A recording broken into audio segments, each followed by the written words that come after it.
Welcome to our channel. Today we how to connect Writesonic with HubSpot, complete guide step by step clearly. To connect Writesonic with HubSpot, begin by logging into your Writesonic account. Next, locate the API settings within your Writesonic dashboard. Click on the API key option to generate your unique API key.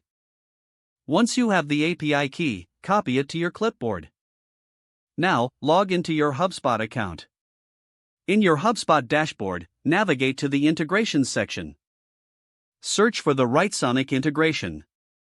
Click on the option to connect or integrate. You will be prompted to enter your API key.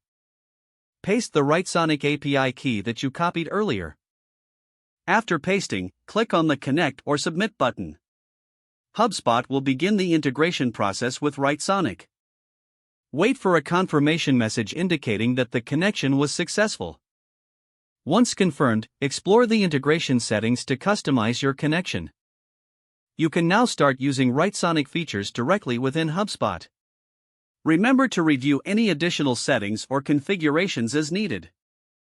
You are now fully set up to enjoy the benefits of Writesonic integrated with HubSpot. If the page does not load, refresh the browser or try again in a private or incognito window. Make sure you are using the correct email address, then retype it carefully to avoid small typos. If your password is not accepted, use the reset option and create a new strong password you can remember. Check your spam folder for verification or security emails, then complete any requested confirmation steps. Enable two-factor authentication if available to improve account security and reduce unauthorized access risk. After signing in, review your profile details so your contact information and settings are accurate and current. If you see an error message, note it down and try again after restarting your device and internet connection.